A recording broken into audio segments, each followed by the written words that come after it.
Last but not least, in our agenda this morning, I'll be moderating the discussion between Jean de Villiers and David Fraser, where we will look into how leaders can harness the strengths of diverse team members to gain a competitive edge and compare the similarities between leading a rugby team and a successful organization. Jean de Villiers is a former Springbok captain and one of only 6 South Africans with more than 100 tests under his belt. Unfortunately, despite being in the winning 2007 Rugby World Cup squad, as well as being captain of the 2015 squad, Jean's World Cup career only lasted 3 games, with both ending in serious injuries. We'll talk about the impact of that today. He is currently the head of Philanthropy at Citadel Investment Services. David Fraser, as you know, is one of Peregrine Capital's founders and executive chairman and portfolio manager. What a relevant conversation in the times we live in today. If I had to define the term leadership, I'd say it is the ability of an individual or a group of individuals to influence and guide a group of people or teams to achieve their biggest ambitions. It's firmly believed that it takes several individuals rather than just one solitary captain to lead a team successfully. Jean, very pertinent to the era in which you played rugby, was the concept of shared leadership. During your tenure as captain, players such as John Smith, Skalk Burger, Victor Matfield, Fourier Dupré, Brian Habana, and yourself seem to be effectively your leadership team. In fact, the core of the group was formed during the 2002 Under-21 World Cup, which South Africa won. Tell us a bit about the team and the decade you played together as Springboks and how this leadership style worked on and off the field, and how did this contribute to the overall success of the team? Yeah, thank you, Claire. Thanks for that intro, and it certainly takes me back to 2002 when we won that Under-21 World Cup. Some good times that I had, then and also post that, being a Springbok. Firstly, might I say, I would have loved to be in person with you guys today in studio there, but unfortunately this thing called COVID hit me and I was not able to travel. But these kind of things happen in life, and I suppose as a leader in a rugby team, a lot of stuff happened as well. That you don't really plan for. So to come back to the question and to your point, I think we were extremely lucky in an era where we had players and we had leaders within a squad that could contribute to the eventual success of the team. Now, obviously, before I became captain of the Springboks, I spent a lot of time just being one of the players within that group and just participating and adding value to the team in a different way. Now, in saying that, I think there's a massive lesson to learn as well. Because when I became captain, I eventually also saw what impact the players underneath you, if you want to call it that, had to play to eventually lead a team to success. Now, when I was still just a player and John Smith was our captain, I was able to learn a hell of a lot from him. And the reality is that when I became captain, I was able to take, the good stuff that I learned from John and then just implement my own personal touch to my captaincy. Now, again, as a rugby player, there are different facets to eventually winning a game. From a scrumming point of view, from a line-out point of view, kickoffs, then you have your attack and you have your defense, you have your kicking game as well. And no one in world rugby is an expert on all those facets. Yes, you can give some input, but you have players within your team that are the best in that certain area. And when I eventually became captain, I found it critical in my leadership style to be able to rely on those guys that were the experts in their field. When you talk about lineouts, a guy like Victor Matfield, is probably one of the guys that reinvented the way that lineouts were run. From a scrumming point of view, I've got no idea what goes on in the scrum, so I needed input from different players. So what eventually happened is that, and Butch James once made the joke. He said, "Well, you might run out first, but I'm the captain on the field and I'll make the calls." But what happens on the field is exactly that. You tend to rely on those leaders within your leadership group to guide you as to how it's going, to guide you as to what needs to change in that specific area. Skullberger will be able to run the breakdown in the defensive organization. Victor Matfield will run the lineouts. A guy like Farida Priya, who's got a fantastic rugby brain, would be able to assess how the attack is going, how the kicking game is going, how we applying pressure on the opposition, or what needs to change from that point of view. And then as a captain, you have to be able to take all of that in those little breaks within a game, and then be able to say, okay, where do we need to focus our energy on? Along with that, there's also being able to, as a captain, you have to manage the referee. You have to manage kind of the broader game plan that you decided on pre-game, and how you need to implement that. So there's a lot of information that needs to be processed in a very short period of time. And I think when I became captain, I realized that I need to trust those leaders within my squad and within my team that are the experts in their field, trust their judgment. And then it makes my job as captain easier to then, within a 15 to 30 second time period and break that you might have within the game, take in all the information, make a decision that you believe is right for the team in that moment, and then eventually be accountable for that decision, essentially post game. So there's a lot of decision making that takes place within a game. But if the information gets fed to you as the eventual decision maker and eventual leader, then it makes your job so much easier. And I suppose where you need to be strong as a leader, and certainly what I learned through playing under John, and then also being the captain, is that that accountability is critical. Even if you get the information from your leadership group, you are accountable to that decision eventually. That is where trust comes in. And post game, if the result went your way, then obviously you're a fantastic captain. But if you don't win the game, then people like to criticize you, and then they don't point the fingers to the rest of the leadership group. You are the guy that needs to take that accountability. So in a very long-winded answer, is that without having that group and the group taking responsibility for their specific areas, the eventual leader can't make a decision, because there's just too much information to be able to process, to make a proper decision, to eventually get to the result that you're working towards. Thank you so much, John. Let me bring you in here, David. I mean, when you started Peregrine Capital, what management principles did you formulate in the new organization, and are they still in place today? And do you believe that values like the flat structure that Jacques spoke about earlier today give you that sustainable competitive edge? Thanks, Claire. I mean, I think we were very lucky at the beginning of Peregrine Capital, both Clive and myself. We were able to form a company on a blank piece of paper. We certainly didn't have any prescription on how the company needed to look and how it needed to be set up. So Peregrine Holdings, who were effectively our founder, shareholder, and seed capital investor, gave us carte blanche to set up the company how we wanted. Now, Clive and I had been at Liberty Asset Management, a big institutional asset manager, for many years, and we saw a lot of good things about that institutional model that we wanted to take with us in our new venture.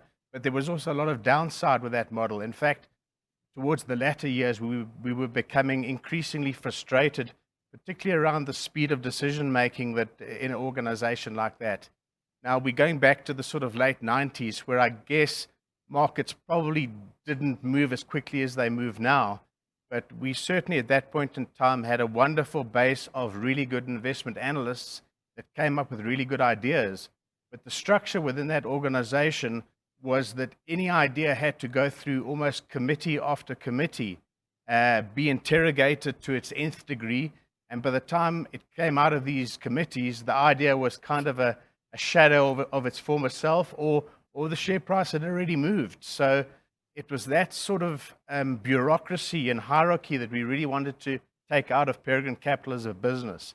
So I think what we consciously did to start off with is to have a flat structure. I think that means that we had people who could put their hand up at any point in their time, come up with a recommendation, and we would sit down and actively discuss, debate the recommendation, and make a decision pretty quickly, and then actually action the decision rapidly. And I think that really is the difference between what we were trying to get out of Peregrine Capital and the institutional model.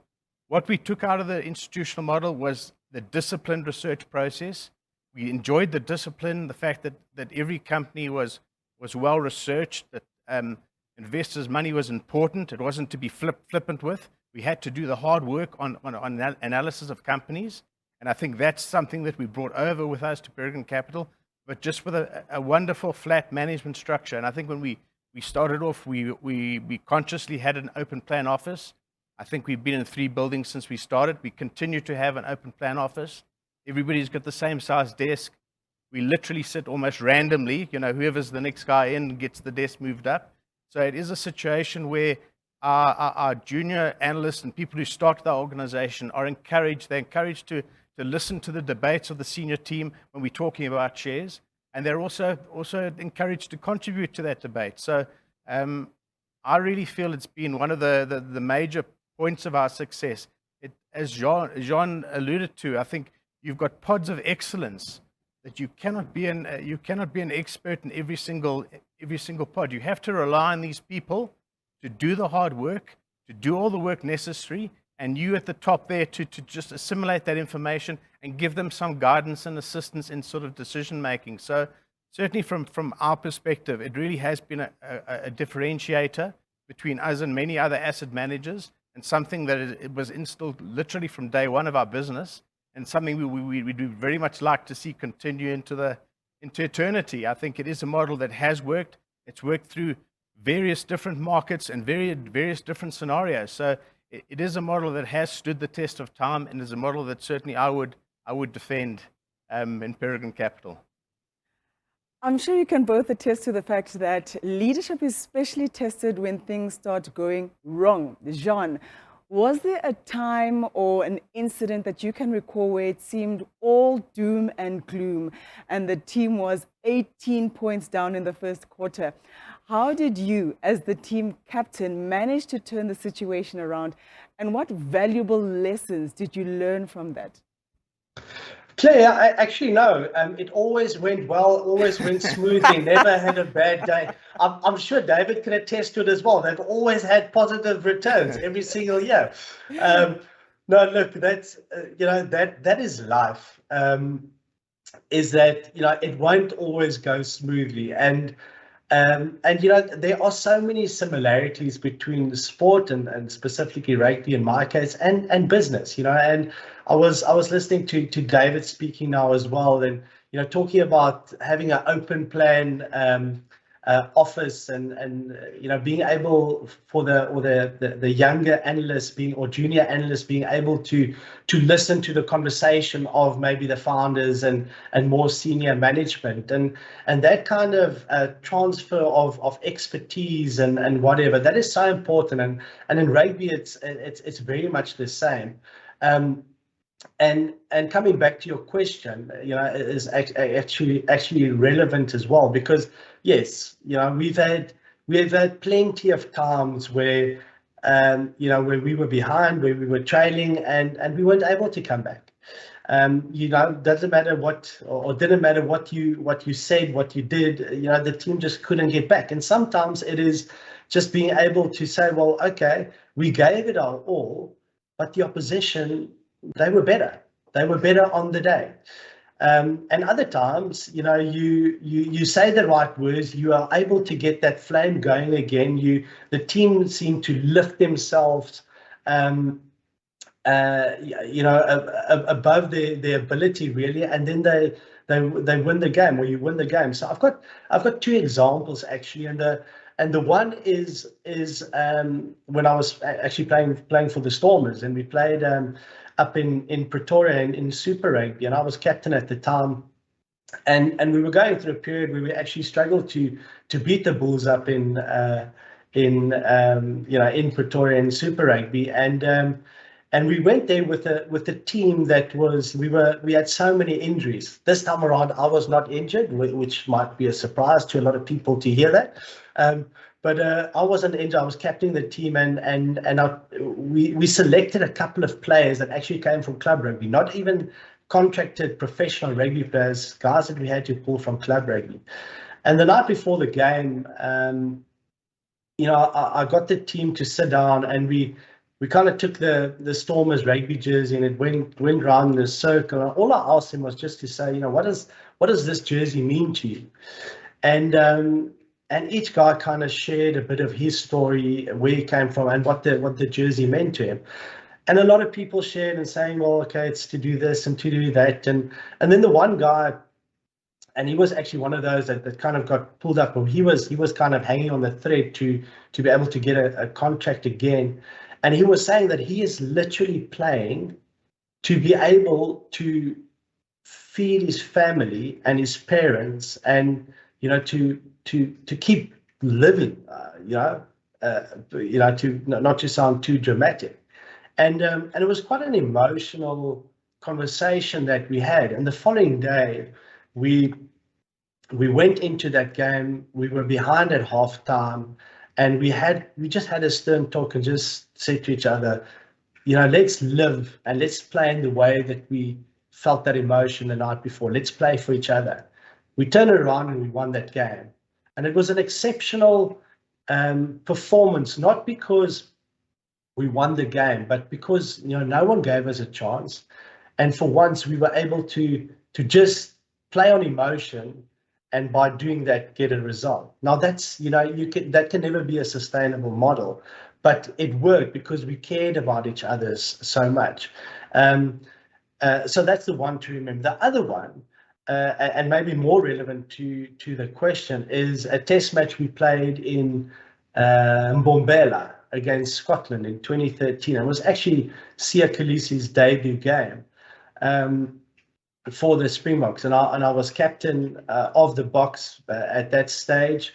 Siya actually was on the bench, and 10 minutes into the game we had an injury, and Siya came on, played Scotland as I mentioned, and at halftime we were about, I think, call it 8-9 points behind. And again, we had a stern talking to each other at halftime, saying what we needed to do, what we needed to change, and that we needed to score first when the second half started. And second half started, Scotland kicked off, and about 3 minutes into the second half, Scotland scored again. And I think Siya actually mentioned this in his book. So we were standing behind our try line. Scotland just scored after my message to the team was that we needed to score first if we wanted to win this game at half time. And Siya said he came walking to a little huddle, waiting for me to say some inspirational words, and he just saw me laughing, and he was thinking, well, why am I laughing? And I did that purely because I just wanted to get the team to calm down. And the message was that you needed to, our preparation before the game was good enough. We analyzed the opposition well enough. We knew what our game was and how we were going to beat them. But where we were failing was our implementation and our execution. And each player just needs to know what his job is and do his job. So know your job, do your job, and you'll win the game. And we did exactly that. Each guy went out, he did his job, what was expected of him. And as a collective, then, we started getting momentum, and eventually we won that game. Post game, Sia came and said, "Well, why was I laughing? Why was I not worried when we conceded that try after halftime?" And I said, "Sia, I was so worried, but I just didn't want to show youngsters like yourself that I was panicking, so I just started laughing." The lesson in it, I suppose, is that even sometimes if you are feeling a little bit under pressure, your persona and the way that you kind of look and to your teammates or maybe to your colleagues might paint a totally different picture. And secondly, is that before a game, and I suppose in the investment world it's very much the same. You have your macro plan that you formulate before a game, before you start investing. And you spend a lot of time in formulating that plan. What is the way we want to see? What is our next 12 months going to look like? And in rugby situation, what is this game going to look like? How are we going to beat the opposition? This is their strengths, this is their weaknesses, and we know what our strengths and weaknesses are. And then the most important thing is the implementation. And a lot of the time, it's not the macro plan that's faulty, it's the implementation that's faulty. And in that situation, we were able to get our implementation right.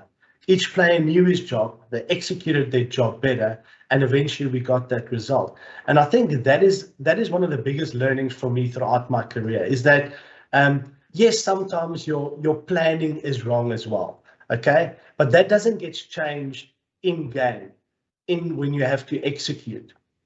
That gets changed and analyzed post game. Post, you might have had the result that you weren't hoping for. That's when you look at that. But it's a lot of the time it's in the implementation, in that execution, where you need to be better.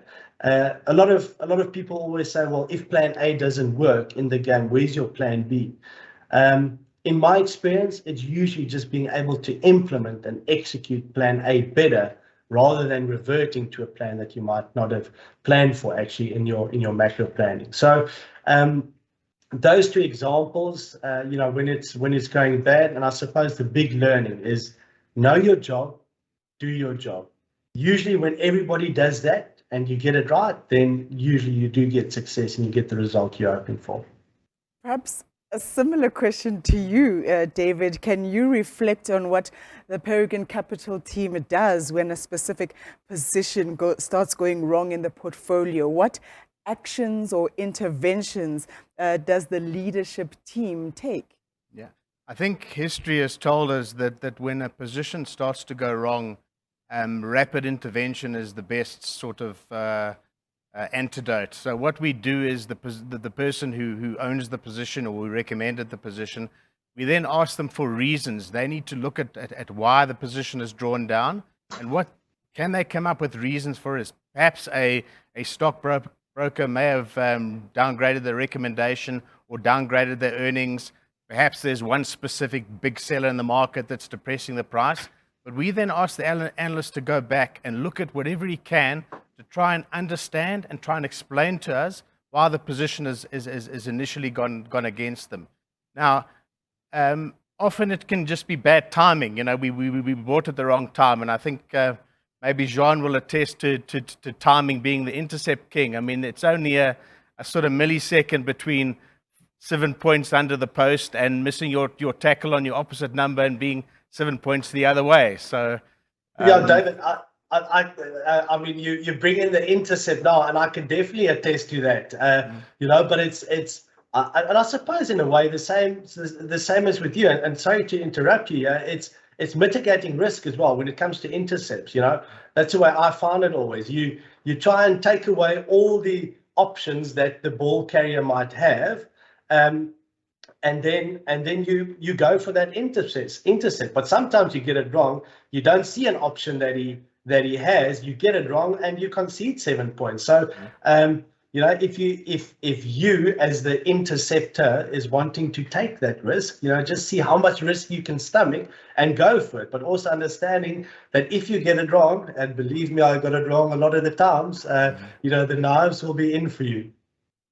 Yeah, and I think once we've done that assessment, and let's say it's a position where we can't see any external reasons for the position to have drawn down, the investment analyst is still absolutely firm in his belief that this is the right position, then often we'll actually buy more. At the end of the day, we have to back ourselves. If our thesis is still intact, there's no additional external information to cause us to doubt our thesis, and the price is, say, drawn down by 10 or 50%, well, it has to have been a better buy than it was initially. So often the recommendation is to, in fact, buy more if nothing fundamental has changed. And sometimes there are lots of cases where that's proved to be exactly the right thing to do. And the market has given us a nice drawdown ability because maybe perhaps there's one big seller. I think of maybe PPC as a case in point where the share price got absolutely smacked down. It was at 90 cents, and I think it ended up bottoming at 50 cents because there was one big significant institutional seller in the market who clearly just wanted to get out. Now, PPC at the moment is around a 5 Rand share, and that was only sort of 18 months ago. So again, you've got to back your analyst. If there's nothing that has fundamentally changed in the position, we should be excited about 15% drawdowns because it allows us to then re-engage the market and increase the position at a much more attractive valuation than when we started. So again, it's about the analyst doing some honest work, trying to come up with reasons for the drawdown. If the reasons he can't find any, other than perhaps maybe more sellers than buyers and a liquidity mismatch, that should be an opportunity. And in those cases, we tend to back our analysts and say, that's fine. Let's buy another 0.5% at the 15% drawdown that we've had. Okay, staying with you, David, I mean, with a 23-year track record, there must have been some tough years for the funds when, on reflection, you knew perhaps that the team could have done better. Could you share with us what happens in those periods that enables the team to then bounce back stronger after a disappointing performance? Yeah, I think, Claire, if we look back on what 22 and a bit years, there's probably been 3 specific years that I can vividly remember as, coming back in January and sort of looking at the year in hindsight and just realizing there was a few things we could have executed a lot better. And if we had done so, how much better our returns would have been that year. And I think it is time in those periods for a bit of introspection.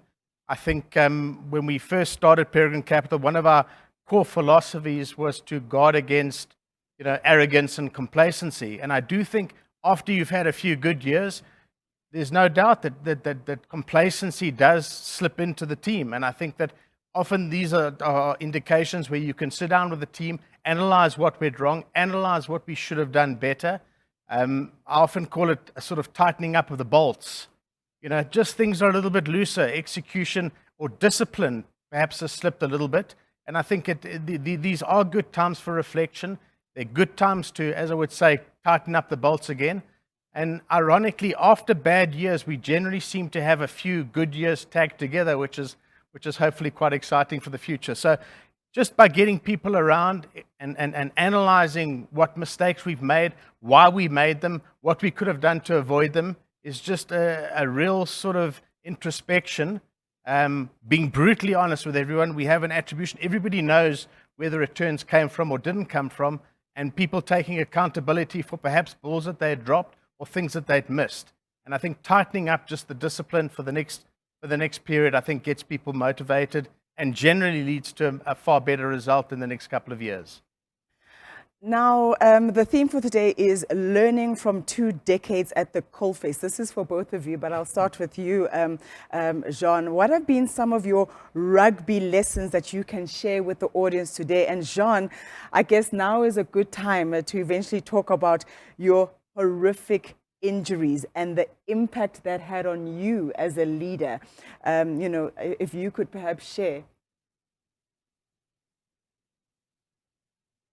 Oh, I just need to unmute myself there, sitting here at home. One job to do, I can't even do that. Yeah, Claire, look, my injuries is part and parcel of my career as such. Yeah, I'm so used to doing people doing intros for talks like this, and then I talk about my career, and it's very seldom that my injuries is not part of that kind of intro. But what I've learned over what was it, 17 years of playing professional rugby, is that the person I am today And the player that I eventually became was due to going through those tough times as well, having those injuries as well. And to this day, I still, I tell my kids it, my parents, my wife will attest to it as well. I don't think I would be the person that I am today if I did not go through what I went through with my injuries. Now, I'm extremely lucky to have played for South Africa for a very long time, and as you mentioned, one of only 6 to have played 100 Test matches. But a lot of the times you only see the good stuff. And for me, I had 6 knee operations. I had a shoulder reconstruction, bicep rupture, broke my jaw twice, broken ribs, toes, fingers, all the other stuff. And that is what eventually, even though it broke me down at times physically, it made me stronger as a person eventually. And my philosophy on life is that in my case, my adversity came in the shape of injuries. But adversity is a given for every single person that is living on earth. Adversity is a given. And it's your attitude in times of adversity that will determine whether you are successful or not, and what you deem success to look like. So, once you understand that, and once you understand that things will happen, it doesn't matter how you plan, it doesn't matter what you do, things will happen that you never thought would happen in your life, that you did not expect. COVID is a great example of that. No one saw it coming. No one could plan for it. So the question you need to ask yourself is, how do I react to it? How do I adapt? And how do I get back on the path that I've set out for myself? And again, it doesn't matter if you're in the rugby sector, whether you're in finance or whether you're a teacher or whatever, any sphere of life, these things will happen. But it's if you only focus on that, if you only focus on the obstacles, that is when you get caught in a negative spiral, and then it's very difficult to get out of that. But once you see the opportunities in the obstacles that you are facing, that is when you can really get out of it stronger, learn through it, learn from it. And as I say, having a bit of a broader, holistic view on it, actually become a better person through it as well. So it's not something that you can take on by yourself either, because there were so many times when I had these, some of the horrific injuries, and especially the last knee injury that I had, I had times where I didn't want to get up. I was doing 69 hours of rehab a day, and there were times that the pain, the effort, everything was just too much, and I just didn't want to get up. And then it is important that you surround yourself with good people, with a strong team, and people that you can lean on to be able to get you through those tough times, because they are literally the people that will pick you up and say, we're going to get you through this, we're going to get out stronger.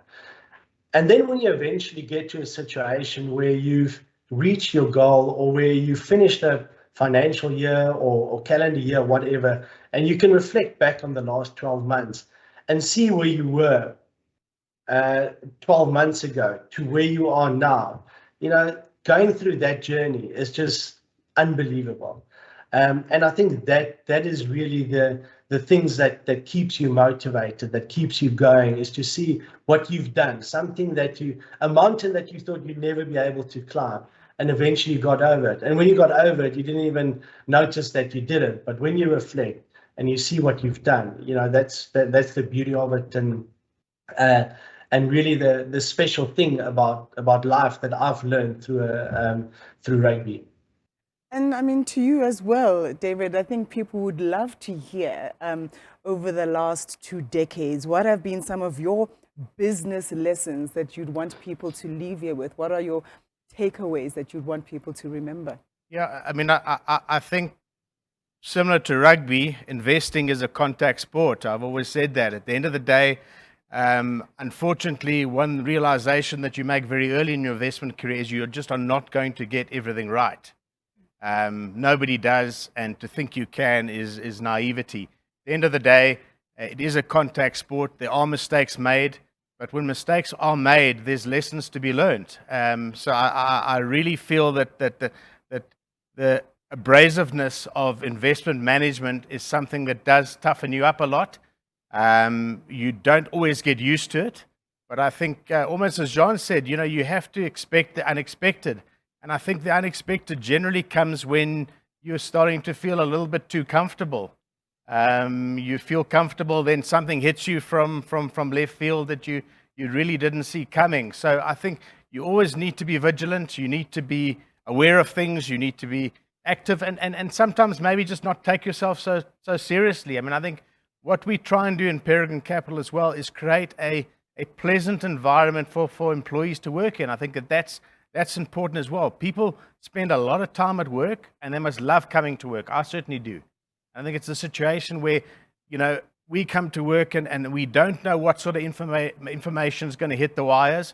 We don't know how quickly we need to interpret that information and whether any of that information will bring up an investment opportunity. So it really is a very exciting field to work in, and something that I have a great passion for. And I think that hopefully for another 10 or 20 years. Thank you so much, gentlemen. Thank you so much, John, and to you, David, for such an enjoyable conversation about how leaders can harness the strengths of diverse team members to gain a competitive edge through not only resilience, but constantly finding ways to improve both good and bad times. Thank you once again. We have come to the end of the first ever Peregrine Capital Virtual Investors Day, although it is only the beginning for Peregrine Capital. Remember, Jacques spoke to us earlier about the day one mentality, which is a value that the team promises to keep innovating, performing, and aligning their interests to yours so that the funds can thrive for years to come. It has been an absolute pleasure to be part of the exciting discussions today. I look forward to hearing about the continued successes of Peregrine Capital's funds for all concerned. To our esteemed speakers, thank you for taking the time to be with us today and for sharing your learnings of being at the coal face of investing. Thank you to the virtual audience for taking the time to join us and engage with our speakers and the platform. To the winner of the champagne, cheers to you. If you'd like to give us any feedback, please email us. Please also follow us on LinkedIn, where you'll also find all the content from today. From myself, Claire Mawisa, thank you so much for having me on board. Stay safe and goodbye.